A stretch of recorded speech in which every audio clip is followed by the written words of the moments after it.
பிரியமானவர்களே, இந்த காணொளி மூலமாக உங்கள் யாவரையும் சந்திப்பதில் மிகுந்த மகிழ்ச்சி அடைகிறேன். உங்களது ஜெபம் மற்றும் ஆதரவுக்காக திருமண்டல மக்களாகிய உங்கள் யாவருக்கும் இந்த நேரத்திலே எனது நன்றியை தெரிவித்துக் கொள்கிறேன். தூத்துக்குடி நாசிரியர் திருமண்டல தேர்தல் காலங்களாக இருப்பதால் ஒரு சில நாங்கள் செய்த நல்ல காரியங்களை பற்றி திருமண்டல மக்களாகிய உங்களுக்கு இதன் மூலமாக தெரிவிப்பதிலே மிகுந்த மகிழ்ச்சி அடைகிறேன். இந்த நேரத்திலே நாங்கள் 2021ஆம் ஆண்டு பொறுப்பேற்ற பொழுது தூத்துக்குடி நாசிரியர் திருமண்டலத்திலே முன்னாள் நிர்வாகம் STK ராஜன் அவர்கள் நிர்வாகம் 19 கோடி ரூபாய் டெபிசிட்டாக பற்றாக்குறையாக திருமண்டலத்திலே இருந்தது என்பது திரு மோகன் ட்ரெஷரர் அவர்களால் கணக்கெடுத்து சொல்லப்பட்டது.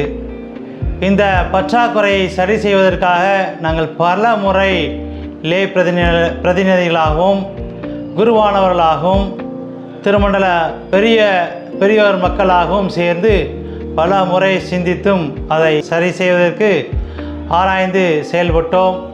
அந்த நேரத்திலே நமது முன்னாள் முதல் செயலாளர் DSF டி துரைராஜ் அவர்கள் 2003ஆம் ஆண்டு இந்த திருமண்டலத்தை புதிய திருமண்டலமாக தூத்துக்குடி நாசிரியர் திருமண்டலம் என்று பிரித்த பொழுது ஒரு அலுவலகம் கட்ட வேண்டும் என்ற சிந்தனை அவரிடத்திலே இருந்தது. அது 20 ஆண்டு காலம் செயல்படாமல் இருந்த போதிலும் பல முறை பல பேர் நிர்வாகிகளாக வந்த போதிலும் அதில் செயல்படாமல் இருந்தது. அதை கண்டிப்பாக DSF அணி செய்து முடிக்கும் என்ற முழு சிந்தையோடு ஜெபத்தோடு உங்கள் யாவருடைய ஆதரவோடும் இந்த தூத்துக்குடி நாசிரியர் திருமண்டலத்தை புதிய திருமண்டல அலுவலகம் கட்ட வேண்டும் என்ற சிந்தையோடு 11 கோடி ரூபாய் அந்த அலுவலகத்திற்கு என்று எக்ஸிக்யூட்டிவ்லே பதிவு செய்து நிதியும் திரட்டப்பட்டு 9 கோடி ரூபாய் அந்த திருமண்டல அலுவலகத்திற்கு பேமெண்ட் செய்து கிட்டத்தட்ட 80% வேலை முடிக்கப்பட்டு திருமண்டல அலுவலகம் நிறைவு பெறும் தருவாயில் நமது நிர்வாகத்துடைய காலங்கள் முடிவடைந்ததால் பல முறை அது நிறுத்தி வைக்கப்பட்டது.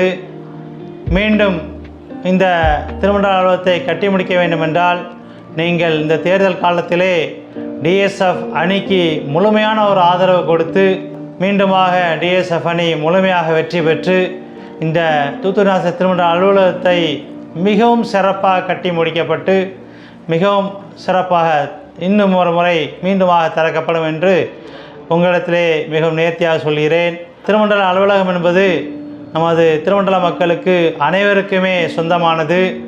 யாவருமே காணிக்கை கொடுத்து அது தாங்கக்கூடியது. இன்னும் ஒரு அலுவலகம் மட்டுமல்ல, ஒரு பல தொலைநோக்கு பார்வையுடன் அந்த அலுவலகம் எல்லா டிபார்ட்மெண்ட்டும் உள்ளடங்கிய ஒரு திருமண்டல அலுவலகமாக அங்கே கட்டப்பட்டு வந்தது. அதிலே அனைத்து துறைகளும் ஆங்காங்கே இருப்பதற்காக திருமண்டல மக்கள் யாவர் வந்தாலும் ஒரே இடத்திலே வந்து எந்த டிபார்ட்மெண்ட் நிர்வாகியும் நீங்கள் சந்திப்பதிலே மிகவும் எளிதாக இருக்கும் என்பதிலே ஆச்சரியப்படுவதற்கில்லை. அப்படியாக அந்த அலுவலகம் பல தொலைநோக்கு பார்வையுடன் கட்டப்பட்டது. நமது CSI சினாடிலே இப்படிப்பட்ட ஒரு அலுவலகம் இல்லை என்று சொல்லத்தக்கதாக ஒரு முதன்மையான திருமண்டல அலுவலகம் என்று பெயர் வாங்கக்கூடிய திருமண்டல அலுவலகமாக அது கட்டப்பட்டு வந்தது. அதனால் நீங்கள் இது முடிக்க வேண்டும் என்ற எண்ணங்களுடன் ஜெபத்தோடு எங்களுக்கு மீண்டுமாக ஒரு வெற்றி வாய்ப்பை தந்து இதை முடிப்பதற்கு நீங்கள் உதவி செய்யுமாறு உங்களிடத்திலே அன்பாக கேட்டுக்கொள்கிறேன்.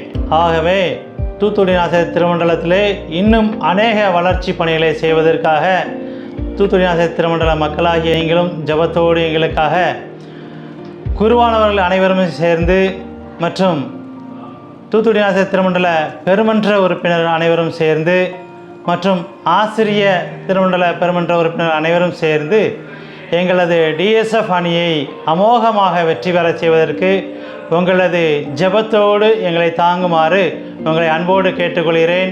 இன்னும் நல்ல திட்டங்கள் நாங்கள் வைத்திருக்கிறோம். கண்டிப்பாக வரக்கூடிய காலங்களே செய்து உங்களெல்லாம் ஊக்கப்படுத்த நாங்கள் தயாராக இருக்கோம் என்பதிலே எந்தவித ஐயப்பாடும் இல்லை என்பதற்கு இந்த இடத்தை சொல்லிக்கொண்டு இந்த வாய்ப்புக்கு நன்றி கூறி விடைபெறுகிறேன். நன்றி.